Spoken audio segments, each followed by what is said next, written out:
La dernière chose dont je me souviens avant que tout s'effondre, c'est d'être assise par terre dans la salle de bain avec une seringue dans le bras, en me disant que cette fois-ci c'était peut-être pour de vrai. Et le pire, c'est que ça m'était égal. C'est ce qui devrait faire peur aux gens, mais pas à moi. Je ressentais juste une paix étrange avec tout ça, comme quand quelqu'un court depuis longtemps et s'arrête enfin pour s'asseoir par terre. Ça faisait un moment que j'étais à bout. Je ne savais simplement pas à quoi ça allait ressembler, jusqu'à ce que je me réveille dans un endroit complètement différent. Je m'appelle Béatrice, et j'ai été beaucoup de choses dans ma vie dont je ne suis pas fière. Toxicomane, prostituée, manipulatrice, menteuse, voleuse, le genre de femme que les autres évitent dans la rue. Je ne te raconte pas ça pour te choquer. Je te le dis parce que, si tu veux comprendre ce qui m'est arrivé, tu dois comprendre d'où je venais. La profondeur du trou dans lequel je vivais avant de pouvoir comprendre ce que ça a été d'en sortir. J'ai grandi dans le nord de Marseille, dans une maison pleine de chaos. Mon père et ma mère étaient toxicomanes tous les deux. Pas de temps en temps. Tous les jours, sans arrêt. Ils sont morts en 2007, ensemble, la même nuit. Et c'est moi qui les ai trouvés. Il y a un silence qui est entré en moi à ce moment-là, et qui n'en est jamais vraiment ressorti. Avec lui est venue une colère qui a décidé que, si le monde pouvait faire ça à deux personnes qui souffraient déjà trop, alors le monde et moi allions avoir un sérieux problème. Je suis devenue athée le jour même où je les ai enterrés. Ce n'était pas une décision philosophique, c'était une réaction du ventre. Tout ce que j'avais entendu sur Dieu était conditionnel. Fais ça et tu seras aimé. Et je savais qu'il existait un lieu de condamnation pour ceux qui se donnaient la mort. Si croire en Dieu signifie que mes parents ont souffert toute leur vie et vont continuer pour l'éternité, je n'en veux pas. Alors je me suis enfoncée dans le seul monde que je connaissais, les drogues. Pas parce que j'étais inconsciente, parce que la douleur doit aller quelque part. J'étais dedans jusqu'au cou quand j'avais la vingtaine. L'héroïne. Le crack quand j'en trouvais. Je dormais dans la rue certaines nuits. Je faisais des choses pour trouver de l'argent que je ne vais pas détailler. J'ai entraîné des hommes dans la drogue en pensant qu'ils resteraient s'ils en avaient autant besoin que moi. L'un d'eux est mort, overdose. Quand il est mort, quelque chose s'est brisé en moi. Pas assez pour me faire arrêter, mais assez pour que je passe en accord avec moi-même. Je me suis dit que j'allais consommer tellement que, si je survivais, j'irais chercher de l'aide. J'ai survécu. J'ai essayé. Mais ça n'a pas tenu.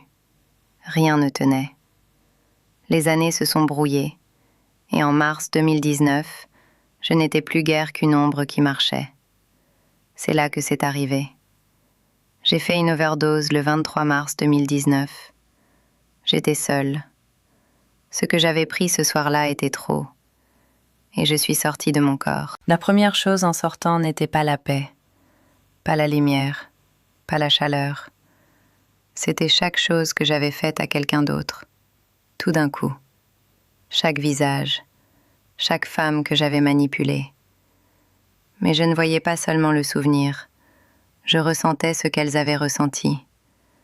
Ce qui nous sépare les uns des autres n'était plus là. Leur douleur était ma douleur. Leur peur était ma peur. J'ai cru que j'étais morte et que j'étais en enfer. Je l'ai vraiment cru. Je me noyais là-dedans. Je voyais des personnes mortes autour de moi, mon père et ma mère. Et même si une partie de moi savait que je devais halluciner, une autre savait avec une certitude totale que j'étais morte. Et puis j'ai entendu la voix de mon père. Il psalmodiait une phrase en la répétant sans cesse. « Tu mérites tout l'amour de l'univers. Tu mérites tout l'amour de l'univers. » Je n'y croyais pas. Je veux être honnête là-dessus. J'ai entendu ces mots dans sa voix et je n'y ai pas cru une seule seconde. Mais je faisais confiance au son. Je faisais confiance à sa voix, de la façon dont on fait confiance à quelque chose gravé dans son corps, avant même de savoir ce qu'est la confiance. Et alors je l'ai suivi. et c'est là que je suis entrée dans la lumière. Il n'existe pas de description qui rende compte de ce que c'était. J'ai essayé des dizaines de fois, et je n'y arrive jamais. C'était comme si chaque cellule avait été déchirée juste avant d'arriver, et puis au moment où j'y suis arrivée, c'était le contraire. Être reconstruite à un niveau plus profond que le physique. Un retour, une plénitude. La sensation d'être en sécurité pour la première fois de ma vie. Pas en sécurité comme quand la porte est fermée. En sécurité dans l'âme, d'une façon que je n'avais jamais connue. Mon expérience avait l'apparence d'un immense disque en rotation, comme ces manèges de fêtes foraines qui tournent si vite qu'on reste collé à la paroi. Je suis sortie par le côté, et au centre se trouvait une colonne de lumière blanche. Des milliers d'autres âmes m'entouraient. Cette lumière nous disait que nous étions des volontaires, les âmes les plus courageuses de la galaxie, que nous avions choisi de venir sur Terre pour le grand éveil. Je ne savais pas ce que ça voulait dire. Je l'ai reçu comme une vérité dans un endroit plus profond que l'intellect ou l'émotion. Alors ma conscience s'est déplacée, et je me suis retrouvée devant une table pliante en plastique, comme celle qu'on loue pour les réunions de famille. Derrière elle, se trouvaient 4 êtres de lumière, et sur la table, un beau livre orné que j'ai su être le livre de ma vie. Ils ont dit « Comme c'est bien de te revoir. Il est dit que tu ne peux pas rester. Tu es là uniquement pour recevoir une information. » J'ai regardé autour de moi et j'ai pensé « Hors de question. Je ne vais nulle part. » Cet endroit était l'opposé de tout ce qu'avait été ma vie et j'y restais. Mais avant que je puisse discuter, ma conscience s'est de nouveau déplacée et je me retrouvais aux côtés d'un homme en veste à carreaux et chapeau à large bord, ce qui, même dans cet état, m'a paru un choix intéressant. Il avait un chariot de supermarché vide devant lui et a dit « Allons choisir ta vie ». Il m'a emmené dans des allées comme celles d'une grande surface, mais les rayons étaient remplis d'immenses boîtes, et chaque boîte contenait une expérience de vie. Et j'ai su, comme j'avais su tout le reste dans cet endroit, que je choisissais, que je sélectionnais ce que j'allais porter dans ma vie humaine, et je me suis jetée dedans. J'ai pris tout ce que j'ai pu, des choses très lourdes, les abus sexuels dans l'enfance, la pauvreté, la dépendance, un deuil si grand qu'il pouvait avaler quelqu'un. La compréhension qui accompagnait tout ça, c'est que je choisissais une lignée familiale précise, parce qu'il y avait des blessures héritées qui avaient besoin de quelqu'un pour les briser. Et cette quelqu'un, c'était moi. Mon esprit humain bute encore là-dessus. Comment tient-on l'idée d'avoir choisi quelque chose comme ce qu'on vous a fait enfant? Je n'ai pas de réponse nette, seulement ce que j'ai reçu dans cet endroit. Chaque chose dont je m'étais sentie victime, je l'avais choisie. Pas parce que je méritais de souffrir, mais parce qu'une version de moi hors du temps et de la douleur comprenait quelque chose sur la croissance que mon moi humain arrive à peine à effleurer. La honte m'a quitté d'un coup, comme on ôte quelque chose de physique du corps. Je suis retournée devant la table, à genoux. J'ai dit « C'est l'information que je cherchais toute ma vie. Maintenant tout a du sens. » Mais je n'allais pas retourner sur Terre. Ils m'ont dit que je n'avais pas le choix. Je me suis transformée en petit enfant. J'ai dit « Vous ne nous dites pas comment c'est vraiment là-bas. C'est bien plus difficile que ce que vous laissez entendre. » Ils ont dit « Tu dis ça à chaque fois, et ça fait longtemps que tu retournes. La première partie de ta vie, c'était l'entraînement. La deuxième sera différente. Des âmes compagnes attendent, des professeurs, une mission. » Je leur ai dit que je ne leur faisais pas confiance. Mais je suis quand même repartie. J'ai choisi de revenir dans le même corps plutôt que de repartir à zéro. Je suis revenue sur le sol de la salle de bain. Je me suis assise. J'ai secoué la tête et j'ai pensé « J'étais tellement défoncée que j'ai halluciné tout ça. Quelle folie !» Et je me suis levée et je suis retournée directement à tout ce que je faisais avant. J'aurais voulu pouvoir dire que j'ai changé immédiatement. Mais l'univers semblait avoir épuisé sa patience, parce que les choses ont commencé à se produire. Tous mes fournisseurs ont arrêté de vendre le même jour. 10 personnes différentes qui ne se connaissaient pas, chacune avec une version de la même histoire. J'ai trouvé la foi. Je veux être un bon père. Je m'en vais. Clic. Bloqué. Et j'avais une dépendance physique sérieuse à l'héroïne. Je suis entrée en manque sans nulle part où aller. Le manque, c'est quelque chose que je ne souhaiterais à personne. Une agonie physique par-dessus une agonie émotionnelle, par-dessus une agonie spirituelle, chaque heure, pendant des jours. J'accueillais la mort. Et puis j'ai entendu une voix.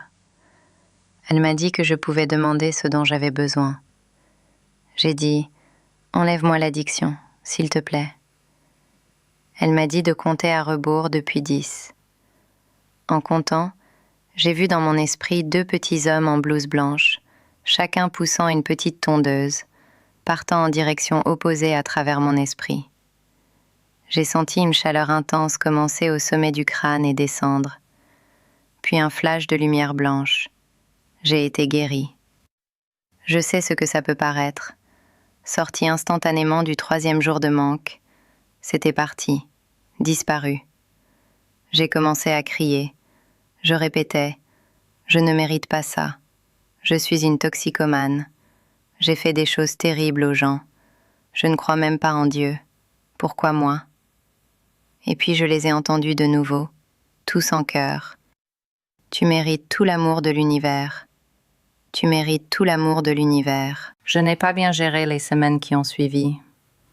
Je pensais avoir été choisie et je suis sortie dans les rues de mon quartier en posant les mains sur des inconnus, en leur disant que je pouvais les guérir. Je prêchais dans le métro. Je n'avais aucun cadre pour ce qui m'était arrivé.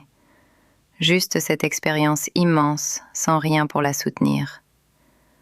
Un après-midi, j'étais dans une rame de métro complètement vide, ce qui à Paris en pleine journée est presque impossible. Un homme est entré et s'est assis exactement en face de moi. Il portait autour du cou un médaillon d'un groupe des 12 étapes. J'ai entendu quelque chose me dire que c'était mon chemin. Je lui ai demandé s'il allait à une réunion. Il y allait. Il m'a emmenée avec lui. Quelques jours plus tard, à une réunion de femmes, je suis entrée en montrant tout ce que j'avais été. Sans dents, des cicatrices sur le visage et les bras, l'air de la guerre que j'avais survécu. Une femme est venue directement vers moi et m'a serré fort dans ses bras. Ça faisait si longtemps que personne ne m'avait touchée avec affection que ça m'a fait reculer. Mais elle s'est penchée vers mon oreille et a murmuré « Tu mérites tout l'amour de l'univers. Tu mérites tout l'amour de l'univers. » Les mêmes mots, sortant de la bouche d'un être humain, dans une salle de quartier, d'une personne qui n'avait aucune façon de savoir qu'elle faisait partie de quelque chose de bien plus grand qu'une étreinte. C'est là que je me suis rendue. Pas à une religion ni à des règles, à la possibilité que je valais plus que ce qu'avait été ma vie. Je suis entrée dans un centre de soins et j'y suis restée 1 an et demi. Apprendre à être une personne depuis le début, me réveiller sobre, ressentir quelque chose sans chercher de quoi le faire taire. J'ai trouvé un cours en miracle qui est devenu l'un des outils avec lesquels j'ai reconstruit mon esprit. Pas comme une doctrine, comme une façon de reprogrammer les histoires que je m'étais racontées. Ma vie aujourd'hui est quelque chose que je n'aurais pas pu imaginer depuis ce sol. J'ai construit une communauté, des âmes sœurs, des professeurs, des gens qui me connaissent et m'aiment quand même. J'ai appris que je ne peux pas faire ça seule, que j'ai besoin des autres pour me montrer ce que je ne peux pas voir en moi-même. Et chaque matin, je fais un choix. Je choisis de vivre comme si ça avait de l'importance. Pas parce que j'ai tout compris, mais parce que le 23 mars 2019, quelque chose m'a montré que j'avais choisi d'être ici. Et si j'ai choisi d'être ici, alors être ici signifie quelque chose. Tu mérites tout l'amour de l'univers. Je sais que ça peut sonner comme une formule sur un magnète de frigo, mais je l'ai entendu dans la voix d'un homme mort dans un endroit pour lequel je n'ai pas de mots. Je l'ai entendu d'une colonne de lumière que je ne peux pas expliquer, et je l'ai entendue d'une inconnue dans une salle de quartier qui n'avait aucun moyen de savoir qu'elle faisait partie de quelque chose de bien plus grand. Tu es un miracle, dans le sens le plus littéral du terme. Ce qui a été mis en toi l'a été à dessein. Tout ce que tu as survécu, tout ce que tu as fait, tout ce qu'on t'a fait, rien de tout ça n'est le dernier mot sur qui tu es. Je le sais. Pas parce que je l'ai lu quelque part, parce que je suis allée de l'autre côté et je suis revenue, et c'est ça que je suis venue dire.